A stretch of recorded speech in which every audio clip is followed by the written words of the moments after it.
Welcome to the KidLit Craft Podcast. I'm Anne-Marie Stroman, and I'm a writer, teacher, and book coach. Again, I'm here without my co-host Erin Nuttall, but we'll be back soon with Season 3 of our regular series. This season, we're taking apart Erin Entrada Kelly's The First State of Being. But for now, I'm bringing you some in-between episodes on topics around writing. And today, I've brought a couple of good writing friends along to talk about writing retreats, why to go on them, what kinds there are, and how to learn to plan one of your own. Joining me are middle grade author Lindsay Lackey and KidLit Craft co-editor Kristi Wright. Welcome, welcome. Hello. So tell me who you are and what you are writing right now. Lindsay, let's start with you. My name is Lindsay Lackey, and I am the author of 2 middle grade novels, All the Impossible Things and Farther Than the Moon. And right now I am writing what will hopefully be my 3rd middle grade book if I ever finish it. I'm the slowest writer in the world. So it's only been like 8 years or something that I've been working on this. It's fine. I'm sure it will be wonderful. Kristi, how about you? I'm Kristi Wright, and I have been writing a lot of children's literature, but I am currently working on an adult mashup of contemporary, magical, romance, mystery. An all-in-one. I love it. So all of us have been on multiple writing retreats, and we're actually right now on one together in all of our separate rooms recording this. So why do you like writing retreats? How about you, Kristi? Why don't you start us off? Okay, what I love about them first is the camaraderie around writing and having like-minded people who want to focus on getting their current projects done. And I also really like knowing that I don't have to divide my time. So at home, I might be consistent writing every day, but when I'm at a writing retreat, then I can write from early morning all the way through to the end of the day without knowing that something's going to interrupt me or thinking that I have to please somebody by doing a different activity or going to a doctor's appointment. So having that concentrated time where if I want to, I can spend it all on writing, then that it gives me a jump start where I can get a lot done quickly and then go back to my more tortoise-like writing structure. Which leads us to Lindsay. Why do you like writing retreats? Lindsay has a tortoise in one of her books. I do. I had never really been on one before I met you two. And when we started doing these a few years ago, and I was just overwhelmingly productive. I was just astounded at how much I'd gotten done. And so I really fell in love with them at that point, this idea of, if I find the right people to go on a writing retreat with, I can really get a lot done. And then I started going on a lot of writing retreats and quickly discovered that you have to find the right people. But when I do have the perfect alchemy of people and location and personal health and a project to work on, it's just such a magical time of productivity for me. And of course, since the very first time I went on a writing retreat, since then, I've been diagnosed with ADHD and figured out just how valuable body doubling is to me. So being in a house with people who are also working is very motivating and just helps keep me really focused. So I love them. The camaraderie is great or whatever. Kristi gave such a nice answer. But I'm just really addicted to how much writing, how much work I get done, because I struggle to write every day and I struggle through projects. I'm very slow, mostly because I'm not as regimented in my writing life as I would like to be. And so these retreats really just give me a good kickstart on projects or deadlines or whatever I'm working on. I agree with all of that. I think for me, really letting go of the responsibilities that I have at home in my daily life and the different things that pull me in different directions, everything from kids to grocery shopping to sewers exploding at you. And so when I go on a writing retreat, it takes me a few days usually to let go of all those things and let go of the worries and thinking I need to be responsible for something at every moment. And the way that we do writing retreats, we take turns bringing food, and mostly we bring prepared food. So not having to cook is huge for me. Lindsay, you mentioned that not all writing retreats are the same. and you've had different experience. So what makes a really good writing retreat for you? Yeah, like I said, I got addicted to them. So I just tried a bunch over the last few years. I find what works really well for me, probably my most successful writing retreat, honestly, is this one with the two of you. But the key elements for me are people that I'm really compatible with, and we have similar work ethics, not necessarily similar schedules or goals or styles or even type of writing. I go on a retreat with one of my best friends who's a playwright, and she'll be working on writing a musical, and I'm working on novels. So we don't have to be doing the same thing, but having a very similar work ethic and being there to focus and write is really helpful, but also to having personalities that have a similar cadence of socialization. So it's great to chat with people and relax and be friends and get that socializing that is so vital in that community, that's so vital to being a human, but not too much. Finding that fine line of not just talking all day or partying or whatever, getting easily distracted. So you have to have the right personalities too. And sometimes that can be a hit or miss. And also location for me. This one in particular has been great because we've each had our own rooms, which I think is the first time all three of us have had a bedroom door to close on a retreat. And it's been valuable because I've just been deep in a revision. So the space has been really useful to me. And there's a beautiful beach to walk on. Being able to exercise and work in such a great environment is really helpful. Yeah, I think for me that being able to get outside, even though it's been rainy this week for us, we've been able to sneak in walks together and alone, and having that, being able to be an introvert at a writing retreat is really important to me, but also having these moments of connection. And I think for me, really being with people that I trust. So when we are talking about the writing, I feel comfortable talking about projects that are really half-baked and getting really good advice. Kristi sat me down and talked with me the other night about The Dark Night of the Soul and the book that I'm working on, and just so much wisdom. And I made so many discoveries in that conversation, and it just made the work that I did yesterday fly. So I love moments like that in a writing retreat. I also find that I've been on some cross-country writing retreats, and my body doesn't recover well enough to be able to do any writing on those retreats. And I'm a literalist, and I like to write on retreats. So taking into account what my body is going to need for the writing retreat is important too. Yeah. What about you, Kristi?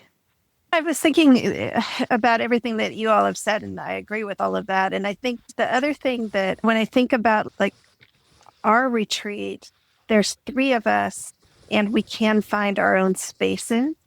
And we've already talked about that. But if you were to expand that, I think I would find it very difficult. The more people that get added in, the more challenge there is in finding your own space.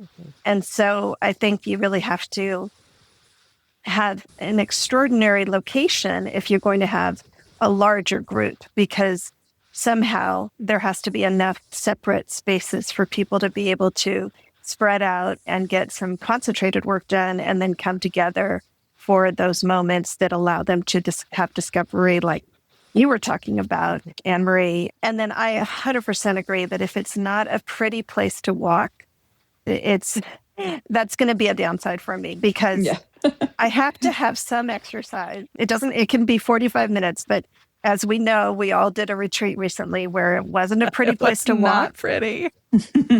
And it was a torturous week in comparison to the weeks where we were in pretty places. And the pretty place doesn't have to be the same. Like we've done San Francisco, and that's a pretty place to walk no matter what. Or we've done Pacific Grove where it's gorgeous. And of course you want to go on a walk there and you want to see the seals and the otters. And so, yeah, I think the space is so crucial, because not only is it crucial in allowing you to have a little bit of the nature and a little bit of exercise, but it's also crucial in making sure that there's enough space for people to really get things done and not feel like if there's too many people and it's too close, some people will get things done and other people will literally go home and say they got nothing done. Yeah. And you really don't want that situation.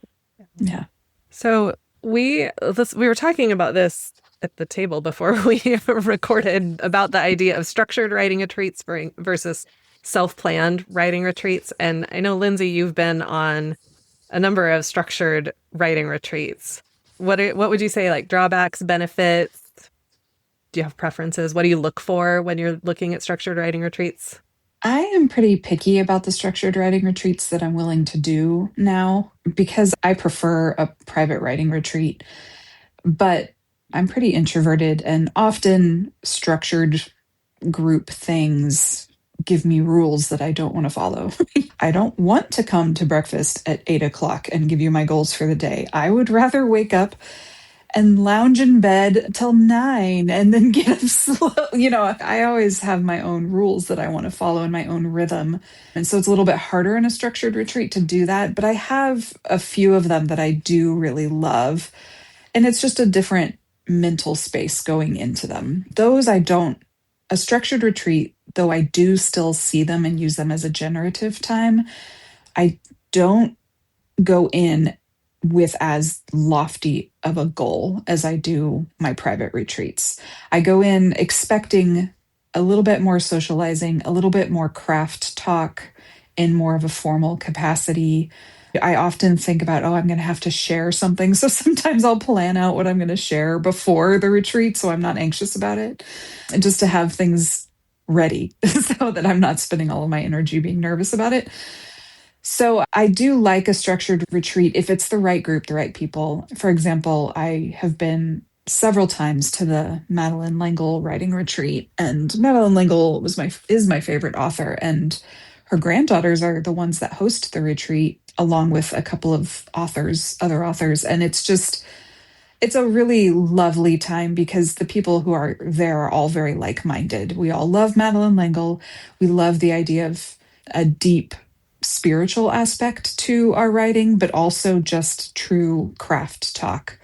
So I go to those with a much different idea of how I'm going to be creatively fed. Whereas a personal retreat, that is all about my own rhythm. It is about lofty goals and huge output, whether that's drafting or revision.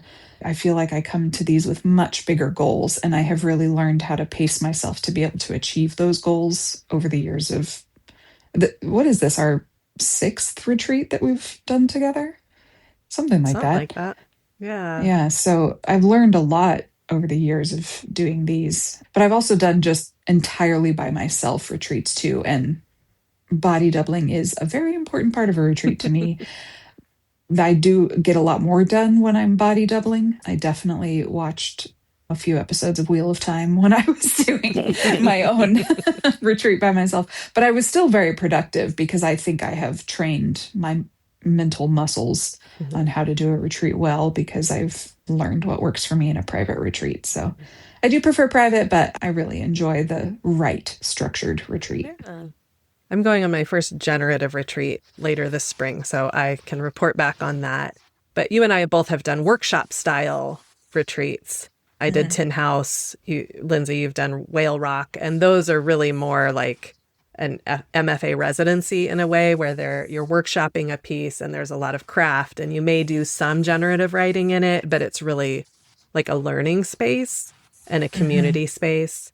And so those are fun, but I've never gone expecting to get a ton of my own work done. Yeah, when I did Whale Rock, I was at a very pivotal point in the drafting of my second novel, Farther Than the Moon.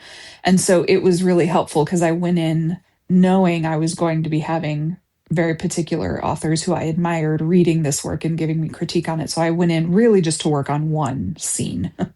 And it helped break open that scene in the book. It was very important to the creation of that book.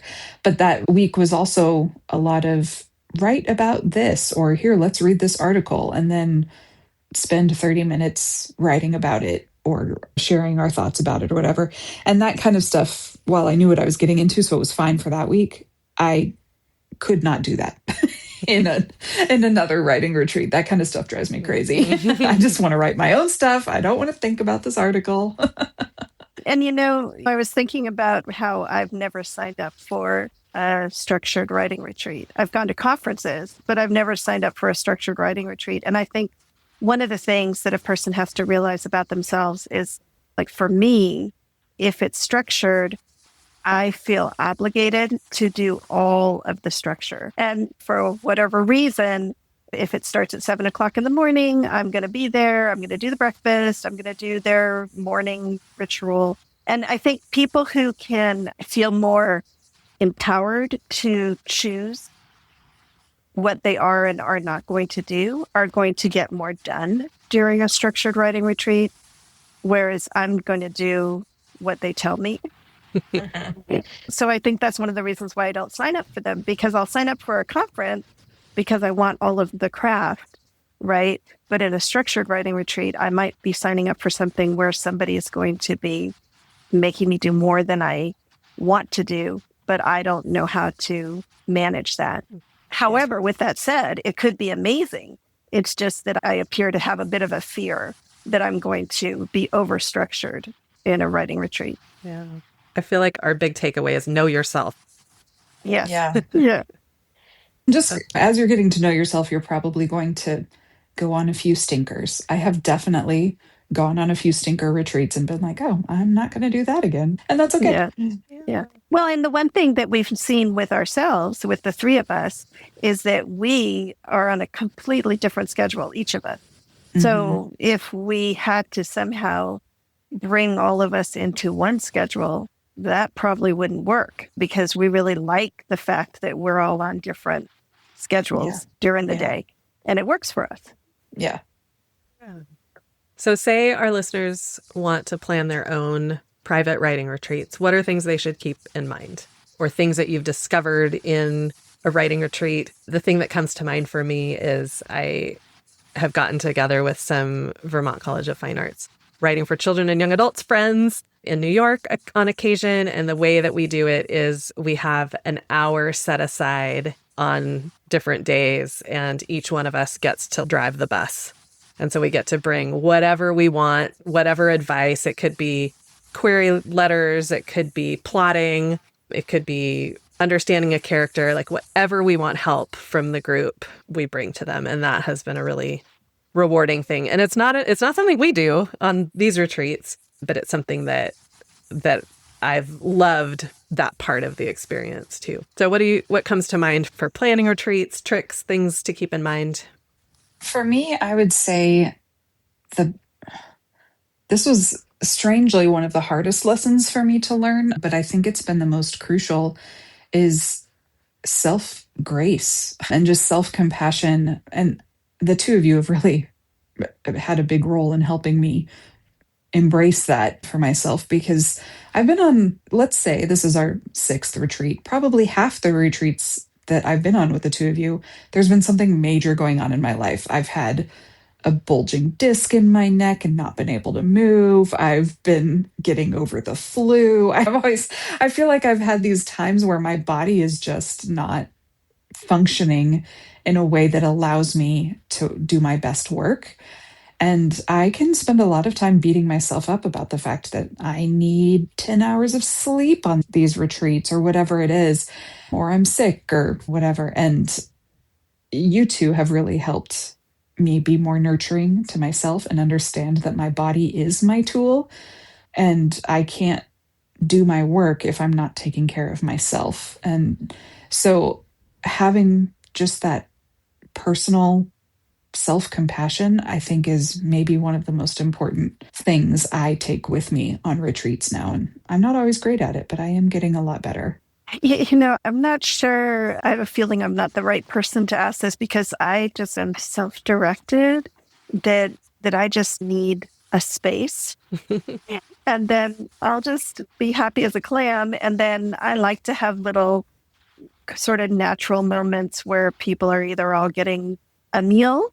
It could be that one of us is on lunch and another person's just starting breakfast. Like we're just naturally coming together and then naturally flowing back to our spaces.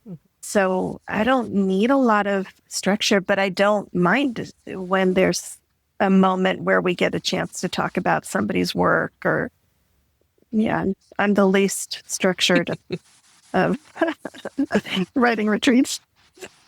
Yeah. Some of the things we I do talked think about. space is critical for you, though, Kristi, Yeah. because you are Yes. always Yes. like I you need a set space. up your little space and you're nested, and that then we know this is where Kristi's working.